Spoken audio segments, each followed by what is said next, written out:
चलिए, आज हम बात करेंगे एनजीओ के रजिस्ट्रेशन की कि किस प्रकार से आप इंडिया के अंदर कोई भी एनजीओ रन कर सकते हैं। देखिए, अभी सुप्रीम कोर्ट की जो वर्डिक्ट आई थी उसके अकॉर्डिंग बहुत सारे जो डॉग्स थे उनको कहीं ना कहीं पे कैप्चर करना पड़ेगा। तो जो सोशल एक्टिविस्ट थे या फिर एनिमल लवर्स थे, डॉग लवर्स थे, तो उनके माइंड में बहुत सारी चीज़ें आई होंगी कि काश हमें कोई लीगल स्ट्रक्चर बना के कोई एनजीओ स्टार्ट कर सकते हैं। तो देखिए, लीगल स्ट्रक्चर के ऊपर हमने बहुत सारी वीडियो बनाई हुई है। आप हमारे प्लेलिस्ट में जाकर उसको चेक कर सकते हैं कि किस प्रकार से हम कोई भी एनजीओ स्टार्ट कर सकते हैं। आज उसके कुछ एक्सटेंडेड वर्जन में ही हम दो चार बातें और भी सीखेंगे कि किस प्रकार से हम कोई पर्टिकुलर एनजीओ बनाकर कौन कौन से उसके बेनिफिट्स ले सकते हैं, कौन कौन से रजिस्ट्रेशन इसके लिए फर्दर जरूरी है, आउट ऑफ इंडिया से हम कौन कौन सा डोनेशन ले सकते हैं। चलिए, मैं हूं आपका दोस्त सी सचिंद्र दीक्षित और इस YouTube चैनल के माध्यम से हम इंफॉर्मेशन देते हैं अलग अलग लोगों को, एक आम आदमी को, कि किस प्रकार से टैक्सेशन की, फाइनेंस की या फिर कोई दूसरे ऐसे एक्टिविटी जो डायरेक्ट इम्पैक्ट करती है एक आम आदमी को, तो वहां से आप अपनी इंफॉर्मेशन ले सकते हैं। तो एनजीओ के बारे में हम अपने टॉपिक पे ऊपर वापस आते हैं। देखिए, इंडिया में एनजीओ 3 प्रकार से बनाया जा सकता है। पहला रहेगा आपका ट्रस्ट, दूसरा सोसाइटी और तीसरा आप बना सकते हैं एक सेक्शन 8 कंपनी। तीनों के जो कानून हैं वो अलग अलग हैं, लेकिन कानून बेशक अलग अलग है, लेकिन बेनिफिट्स जो है ना वो सबका एक जैसा ही है। सर फिर फर्क क्या रह गया? हम तीनों में से कोई भी बना ली सर, बना लो, लेकिन कुछ पहलू, कुछ पॉइंट्स आपको जरूर से जरूर ध्यान में रखने होंगे। जैसे कि पहला, सर बार बार ऑनलाइन का जो प्रोसेस है हम बड़े परेशान हो जाते हैं। एक बार कोई फिजिकल हमारा काम हो जाए तो हम एनजीओ चला लेंगे, तो ट्रस्ट बना लो। सर हमें फिजिकली कहीं भी आना जाना नहीं है, हम सारा काम ऑनलाइन चाहते हैं, तो सेक्शन 8 कंपनी बना लो। सर मैं विद इन स्टेट काम करना चाहता हूँ, तो सोसाइटी बना लो। सर मेरे पास बहुत सारे जो पार्टनर कह लो या फिर जो बाकी जो मेंबर्स है वो नहीं है, सिर्फ हम 2 ही आदमी, ट्रस्ट बना लो। सर बहुत ज़्यादा आदमी है तो सेक्शन 8 बना लो या सोसाइटी बना लो। तो वो सारी चीज़ें डिपेंड करती हैं कि आपकी रिक्वायरमेंट्स क्या क्या है। ठीक है, तब जाके आप अपना कोई भी ट्रस्ट बना सकते हो, सोसाइटी बना सकते हो, सेक्शन 8 कंपनी बना सकते हो। ठीक है सर, चलिए अब आगे हम देखते हैं सर कौन कौन सी हमें रजिस्ट्रेशन की रिक्वायरमेंट होती है। देखो, जैसे ही आपने डिफाइन कर लिया कि एक ट्रस्ट बनेगा, सोसाइटी बनेगी सेक्शन 8 में, तो उसके बाद आपको करना है अपना पैन कार्ड अप्लाई। मैं एडवाइस दूंगा पैन कार्ड के साथ साथ आप अपना टैन नंबर भी अपना अप्लाई कर सकते हो, जिसके ऊपर आपको टीडीएस काटना होता है। जैसे ही आपको ये चीज़ें खुल जाती हैं, आपकी ट्रस्ट डीड बन जाती है या फिर सोसाइटी का एक मेमोरेंडम बन जाता है या फिर सेक्शन 8 के केस में आपको सर्टिफिकेट ऑफ इनकॉर्पोरेशन मिल जाता है। अब एक बात आती है, अपने बैंक अकाउंट ओपन भी करवा लिया, डोनेशन लेना शुरू करना है अलग अलग लोगों से। तो देखिए, इसके लिए ना आपको ध्यान रखना होगा कि डोनेशन आप ले तो सकते हैं, लेकिन सारा का सारा डोनेशन आपका टैक्स फ्री नहीं होगा। सबसे इंपॉर्टेंट बात ये समझिए। सर ऐसा क्यों है? हमने तो सुना है कि इस देश में अगर कोई भी चैरिटी का काम करता है, डोनेशन का काम करता है, तो वो माफ। सरकार ये कहती है कि जो डोनेशन आपको मिला ना उसकी एप्लीकेशन होनी चाहिए। एप्लीकेशन का मतलब कि भैया वो यूटिलाइज होना चाहिए। अब यूटिलाइज कहाँ पे होना चाहिए? जो सोसाइटी के मेन पर्पज है उसके लिए यूटिलाइज होना चाहिए। बट अगर आप एक छोटी सी बात देखें कि जब भी आप अपना रिसिप्ट, अपना पेमेंट अकाउंट या फिर इनकम एंड एक्सपेंडिचर अकाउंट बनाओगे ट्रस्ट सोसाइटी के केस में, तो आपके जो कैपिटल एक्सपेंडिचर हैं, जैसे कि बिल्डिंग बनानी है, कोई गाड़ी लेनी है, कोई इलेक्ट्रिकल का इंस्टॉलेशन करवाना है, तो वो वाले खर्चे को आप कैपिटलाइज करोगे ही करोगे as per the principle of accounting.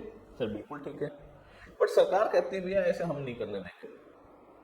हम ये देखेंगे कि अगर आपने पूरे साल में डोनेशन लिया और अगर आपके पास 12EE का रजिस्ट्रेशन है, तो हम उसको एप्लीकेशन ऑफ फंड्स मान लेंगे। सर समझे नहीं? थोड़ा सा कंफ्यूजिंग हो गया।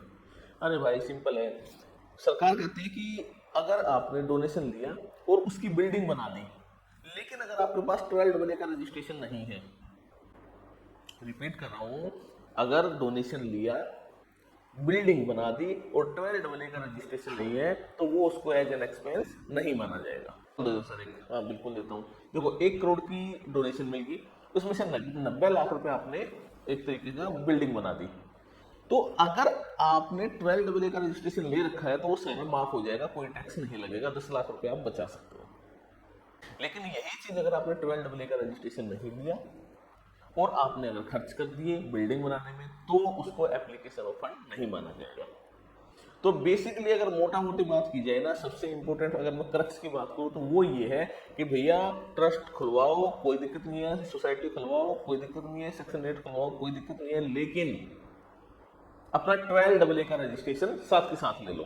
क्योंकि जैसे 12AA का रजिस्ट्रेशन लोगे ना, तो आपने जो भी खर्चे कर रखे हैं व्हाटएवर, वो सारे आपके एप्लीकेशन ऑफ फंड्स के अंदर मान लिए जाएंगे, यानी कि वो एक तरीके का यूटिलाइजेशन हो जाएगा और आपका सारा का सारा पैसा टैक्स फ्री हो जाएगा। लेकिन बिना 12AA के रजिस्ट्रेशन के लोग चलते रहते हैं, ठीक है, वो एक अलग कार्यशैली है लोगों की, ठीक, उसके ऊपर हम कमेंट नहीं करेंगे, बट प्रैक्टिकली जो होना चाहिए वो ये, ट्रस्ट खुला, 12AA का रजिस्ट्रेशन लो और अपना काम करो, बिल्डिंग बनाओ, रेगुलर खर्चे करो, शिक्षा दो, डोनेशन दो, कुछ भी दो, जो भी आपका मन करे सारे खर्चे इसमें अलाउड है। तो आपको ट्रस्ट बनाते ही या फिर एनजीओ बनाते ही आपको 12AA का रजिस्ट्रेशन ले लेना है।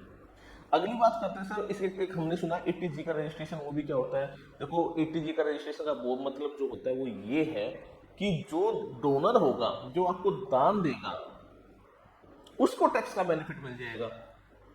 लेट्स से मैं कहता हूं मैंने किसी जगह पे डोनेशन कर दिया 5 लाख रुपए का, तो मुझे एक एक्स अमाउंट की डोनेशन की रिसीट मिलेगी, बिल्कुल मिलेगी, यानी कि 5 लाख की मिलेगी, तो उसमें से कुछ अमाउंट मेरे को मेरी इनकम में से लेस हो जाएगा। सर वो कितना होगा, उसकी कैलकुलेशन अलग है। हालांकि एक छोटा सा हिंट दे देता हूँ, क्या होता है कि जितना डोनेशन आप देते हो ना, तो उसका 50% ही आपको इनकम का अलाउड होगा एज एन एक्सपेंस। यानी कि लक्ष्य मैंने 5 लाख का डोनेशन दिया तो मुझे सिर्फ 2.5 लाख रुपए तक की छूट मिलेगी, और उसके साथ साथ 1-2 कंडीशंस और भी देखनी होती है। और ये जो डोनेशन देना है मुझे बैंक में ही देना है, यानी कि आरटीजीएस, कैश या चेक के थ्रू देना है। चलो वापस आते हैं, 80G का रजिस्ट्रेशन डोनेशन जो देता है उसको मिलता है उसका बेनिफिट, और किसी को उसका बेनिफिट नहीं मिलता। तो आपको 2 रजिस्ट्रेशन करवा लेने चाहिए, एक 12AA का, दूसरा आपका 80G का रजिस्ट्रेशन। 12AA रजिस्ट्रेशन का बेनिफिट होता है आपके लिए, यानी कि संस्था को, 80G का बेनिफिट मिलता है डोनर को। ठीक है सर, ये बेसिक पॉइंट है। सर अगर मैं डोनेशन लेना चाहता हूँ आउट ऑफ इंडिया से, मेरे नोन है, कोई जानकार है, भाई बड़ा मुश्किल है, ले मत लेना इस टाइप के डोनेशन को, तो सर काम कैसे चलाएं? भाई एक एफसीआरए का रजिस्ट्रेशन करवा लो। तो तीसरा जो रजिस्ट्रेशन सबसे इंपॉर्टेंट है वो आपका एफसीआरए का रजिस्ट्रेशन है, यानी कि जब भी आपको फॉरेन कंट्रीब्यूशन चाहिए, एज ए डोनेशन चाहिए, तो आपको एफसीआरए का रजिस्ट्रेशन करवाना पड़ेगा, वो एडवांस में करवाना पड़ेगा, उससे पहले आपको डोनेशन नहीं ले सकते, वो दिक्कत हो जाएगी। कहाँ से होगा सर? होम मिनिस्ट्री से होगा।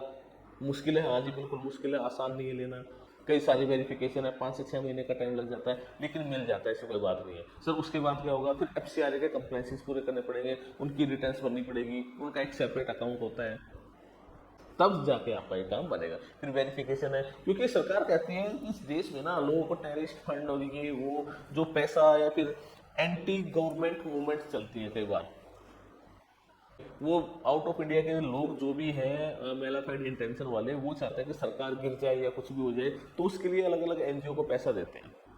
वो हो सकता है ऐसे एलिगेशन सरकार लगाती है, और कई बार ये प्रूव भी हुआ है। तो इसी के लिए सरकार ने एक कानून लेके आई हुई है एफसीआरए एक्ट। तो वहाँ पे जो भी आप डोनेशन लोगे उसके प्रॉपर डॉक्यूमेंटेशन बनेंगे, और एक वो लेंथी प्रोसेस होता है, बट एक बार अगर हो जाता है तो आपको डोनेशन लेने में ईजी रहती है। भाई ये बिल्कुल स्ट्रिक्टली ध्यान रखना, बाहर से पैसा मत लगेगा। तो ये एक और आपका रजिस्ट्रेशन है जो कि आपको चाहिए। तो बेसिकली आपको 3 टाइप का रजिस्ट्रेशन, 12AA, 80G और एफसीआरए। इसके अलावा सर और कोई, भाई ईएसआई का भी बिल्कुल लेना पड़ेगा। कई लोग सोचते हैं कि, मैंने बहुत सारी ना गौशालाओं में देखा ये काम, स्कूल वाले तो हालांकि ईएसआई का काम पूरा करते हैं, लेकिन गौशाला वाले क्या करते हैं कि जी वो लेबर लगा के रखते हैं, 20, 30, 50 लेबर लगी रहती है, ठीक है, हमें कौन सा ईएसआई काटना है? भाई वो जरूरी है, ये ध्यान रखना। तो एक रजिस्ट्रेशन ये भी होता है, ठीक है। चलिए रजिस्ट्रेशन वाला पार्ट हमारा हो चुका है, 80G हो गया, एफसीआरए हो गया, जीएसटी, हाँ एक रहेगा जीएसटी रजिस्ट्रेशन। जीएसटी रजिस्ट्रेशन भी जरूरी है, ठीक है, वो उसकी लिमिट्स होती हैं 20 लाख और 40 लाख, ठीक है, एज पर द रिक्वायरमेंट। तो इसके लिए हमने सेपरेट वीडियो बना रखी है, वो आप देख सकते हो। चलिए अगला है लीगल वैलिडिटी। देखो भाई लीगल वैलिडिटी ना सबकी सेम है, किसी में कोई डिफरेंस नहीं है। ट्रस्ट जो होता है वो by default he all over India काम कर सकता है, यानी कि जो जुरिडिक्शन है उसकी ऑल ओवर इंडिया ही होती है। सोसाइटी की जो जुरिडिक्शंस होती है ना, वो थोड़ा ध्यान से सुनना, सोसाइटी सिर्फ एक पर्टिकुलर स्टेट के अंदर काम कर सकती है स्टार्टिंग में, लेकिन लेटर उसको एक्सटेंड भी करवाया जा सकता है। तीसरा, जो आपका सेक्शन 8 कंपनी होती है वो भी बाय डिफॉल्ट ही उसकी जुरिडिक्शन ऑल ओवर इंडिया होती है। यानी कि लेट्स से मैं कहता हूँ आपने दिल्ली में कोई भी सेक्शन 8 फाउंडेशन खोल ली तो ऑल ओवर इंडिया काम कर सकते हो, उसका आपको सेपरेट दूसरी जगह पे रजिस्ट्रेशन लेने की रिक्वायरमेंट नहीं है। तीनों को 12W मिल जाएगा, ATG मिल जाएगा, FCRA मिल जाएगा, तीनों के बैंक अकाउंट ओपन हो जाएंगे, तो बाकी सारे जो भी प्रोविजंस है वो एप्लीकेबल है, वो ओके हैं। चलिए नेक्स्ट बात करते हैं, सर कंप्लायंसेस क्या क्या करने होंगे पोस्ट रजिस्ट्रेशन। अरे भाई सिंपल है, अगर आपका ट्रस्ट बना है, सोसाइटी बनी है, सेक्शन 8 बनी है, तो पहली बात तो सबके ऑडिट होना जरूरी है, सबकी ITR जानी जरूरी है। ट्रस्ट में मैंने आपको पहले ही बताया था कि कभी भी ऑनलाइन काम नहीं होता, कुछ भी ऑनलाइन काम नहीं है। अपने ऑडिट रिपोर्ट बनाओ, अपने CA से टेस्ट करवाओ, प्रॉपर डॉक्यूमेंटेशन का काम करो और अपने पास रख लो। सर क्या गवर्नमेंट के पास जाने जरूरी है? नहीं जरूरी है। सोसाइटी में बिल्कुल जरूरी है। ऑनलाइन काम होगा? हाँ जी होगा। सेक्शन 8 में होगा? बिल्कुल होगा। एनुअल फाइलिंग होगी, मेंबर्स की डिटेल जाएंगे, बिल्कुल जाएंगे। उसके बाद एक इलेक्शन करवाने होते हैं, वो 2 साल 3 साल में जैसा भी आप डिसाइड करते हो तो उसके अकॉर्डिंग होगा। सर इलेक्शन होंगे ही, बिल्कुल होंगे, और उनका प्रॉपर रिकॉर्ड होता है। एक चीज और भी है, जैसे ट्रस्ट है ना, ट्रस्ट में तो इलेक्शन में फिर वही वाली बात, तो आप ओन डॉक्यूमेंट ही अपना इलेक्शन करवा सकते हो, ठीक है, और वो किसी को सामने प्रेजेंट करने की रिक्वायरमेंट नहीं है। वो तब तो जरूरी है कि ऑन डिमांड अगर गवर्नमेंट आपसे कुछ मांगती है तब तो आपको जरूरी है, अदरवाइज नहीं। सोसाइटी में ऑनलाइन फाइलिंग करनी पड़ती है, सेक्शन 8 में फाइलिंग करनी पड़ती है। तो चलिए ये सारा काम था आपका ट्रस्ट के, सोसाइटी के और सेक्शन 8 के रजिस्ट्रेशन के संबंधित। अगर ओवरऑल एक कॉमन आदमी की भाषा में बोला जाए तो एनजीओ के रजिस्ट्रेशन के रिगार्डिंग। तो आपने ये जरूर ध्यान रखना कि आपने एनजीओ खोल तो ली है, बट यार इतना लीनियंट मत लेना उस चीज को, प्रॉपर डॉक्यूमेंटेशन करो। सरकार को कोई मतलब नहीं है, आप संस्था हो क्या हो, सरकारी ऑफिसर कहता है भैया अपने जो कानून के हिसाब से जो जो प्रोविजन बने हैं, कंप्लायंसेस बने हैं, वो पूरे कर दो, हमें इसके अलावा कोई दिक्कत नहीं है। आपका टैक्सेबल आइटम है, आप सेवा कर रहे हो, मंदिर हो, गुरुद्वारा हो, वट जो भी आप किसी भी टाइप की फॉर्मेशन हो, तो हमारे कंप्लायंसेस को पूरा कर दो। और बहुत ज़्यादा कंप्लेक्सेस है नहीं, अपना टाइम से एक बढ़िया अकाउंटेंट रखो, ठीक है, सारी डिटेल मेंटेन करके रखो। और इसके अलावा जो डोनेशन देता है उसका जो 10BD फॉर्म जो होता है वो भी प्रॉपर भरो। 10BD के बारे में एक सेपरेट वीडियो है, वो आप देख सकते हैं। और इसके अलावा आपको कोई भी डाउट हो इस वीडियो से संबंधित, कोई एनजीओ कंप्लेंसेस से संबंधित, आप हमें मेल कर सकते हैं, आप हमें कमेंट सेक्शन में लिख सकते हैं। और एनजीओ से संबंधित अगर आपको कोई भी कभी भी प्रॉब्लम आती है तो आप हमें बताइए, कोई दिक्कत नहीं। आप कमेंट सेक्शन में बताइए किस भाई आपको वीडियो अच्छी लगी, कोई दूसरा टॉपिक अगर आपको चाहिए तो उसके बारे में हम जरूर से जरूर वीडियो बनाएंगे और शेयर करेंगे। इस वीडियो को दूसरे लोगों के साथ शेयर कीजिए और इस चैनल को सब्सक्राइब कीजिए।